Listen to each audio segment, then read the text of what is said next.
Serious, people who were named for negative reasons in suicide letters. What is your story? How did their death impact your life?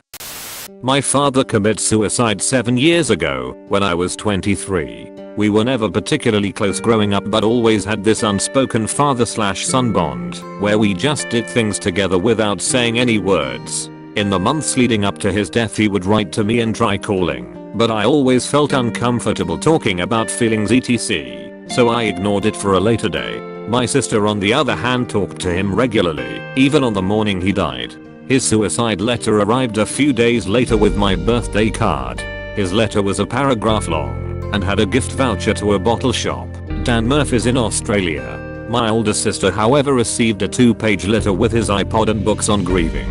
Very big difference. I can never tell if my short goodbye letter was the unspoken bond or if he was genuinely pissed off I didn't give him the time of day to hear him out. Ever since, no matter how minuscule it might seem, I'll always give people the time of day to lend an ear.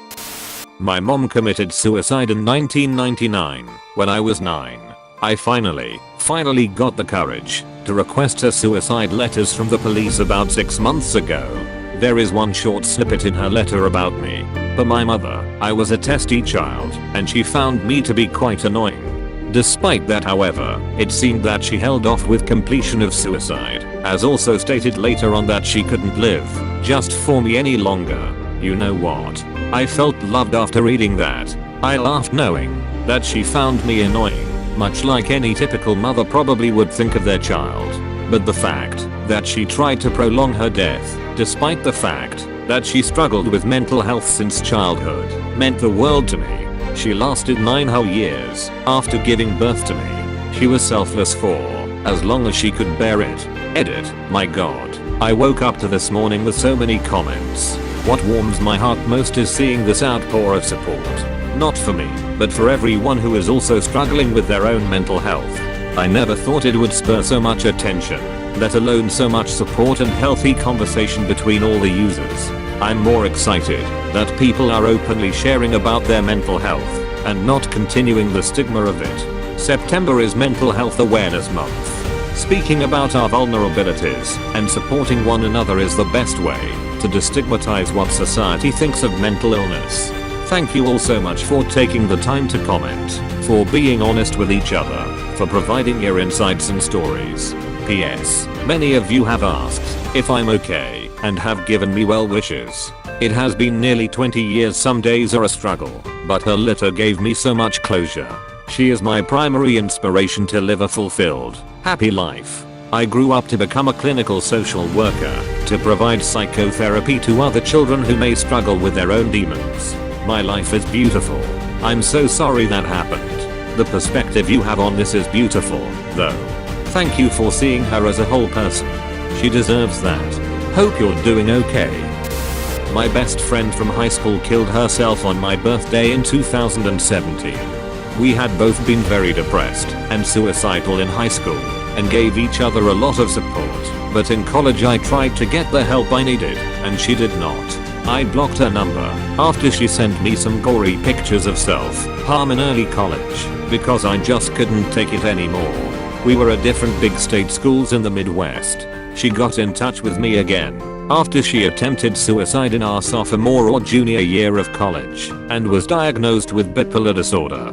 We talked some, and she told me I was the only person she trusted, even though we hadn't talked in a year or two at that point. At some point in my junior or senior year of college we Skyped, and she was completely trashed, taking more shots right in front of me on camera, and threatening to kill herself right there on camera in front of me, laughing maniacally. After that I cut contact with her again. I think our last interaction was in 2014. After that she sent me many emails and texts, and I never answered. I was finally getting my life together, and I couldn't handle her manipulative negativity. On my birthday in 2017 she sent me a happy birthday text, and I didn't answer. I got a text the next day from a mutual friend telling me what happened, and saying that the last text she sent to her was Telbaccord induction happy birthday. There was no note that I'm aware of, but I'm certain that she intentionally did it on my birthday. I spent a long time spiraling and thinking about the what ifs.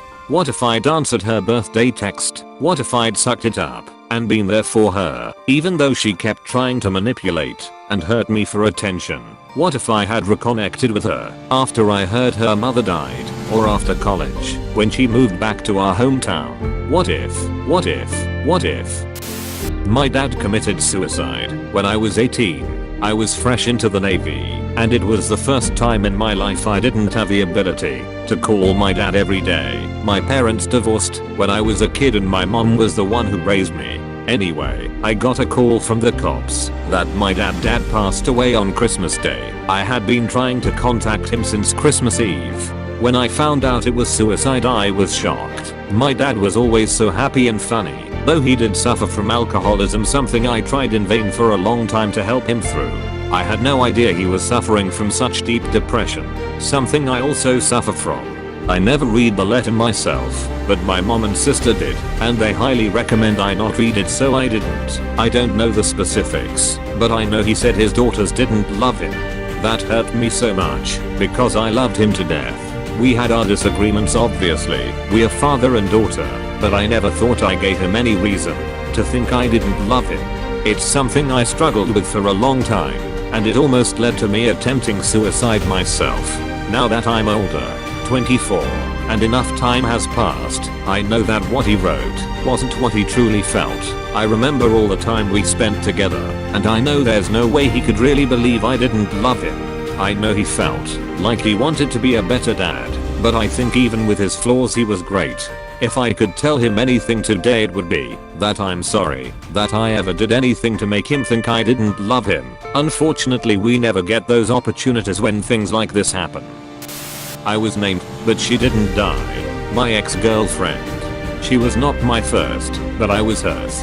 Her parents never accepted that she was gay. I knew our entire relationship that she was depressed, and I honestly tried to help, but I was 17.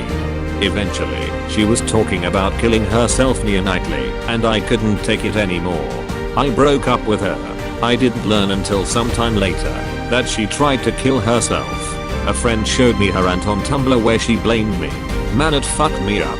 I think I sobbed for weeks thinking about how much I must have hurt her. Took a lot to learn that it wasn't necessarily my fault that we were kids, and she needed help I couldn't give. The great thing is she's doing much better now. We don't talk often, but we've spoken about what happened. It still fucks me up a little though.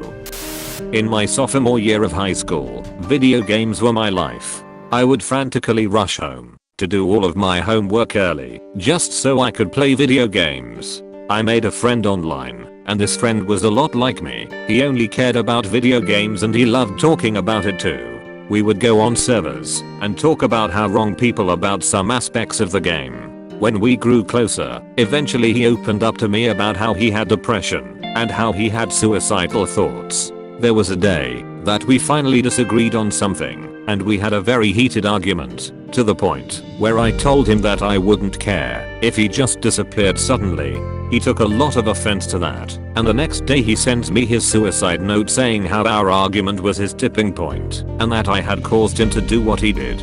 Fortunately, he survived, but a week after his attempt he sent me a letter telling me how his life would never be the same again, and that he would never recover from going through something so traumatic. I felt extremely guilty hearing all of this.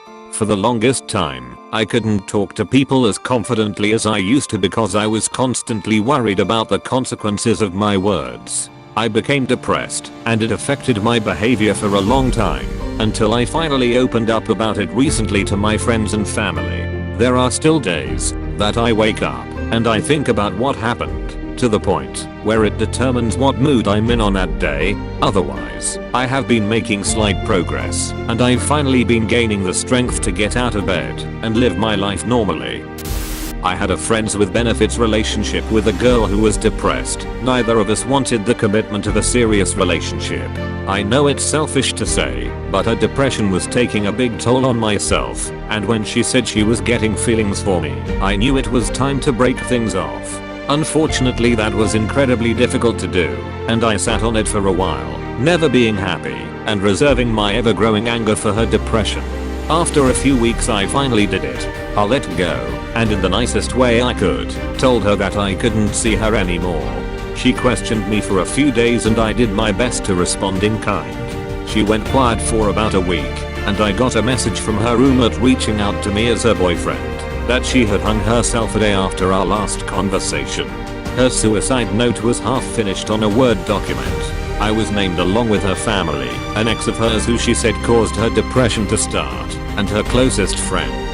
She said one night she dreamt that she watched herself rip out her heart while we all watched, her ex and I with our backs turned. As she did, she felt like it meant nothing to her and that it validated her will to die. She'd previously made attempts to commit suicide, one of which I was there to talk her out of. Unfortunately, I couldn't stop this one and I've never felt more upset and responsible for anything.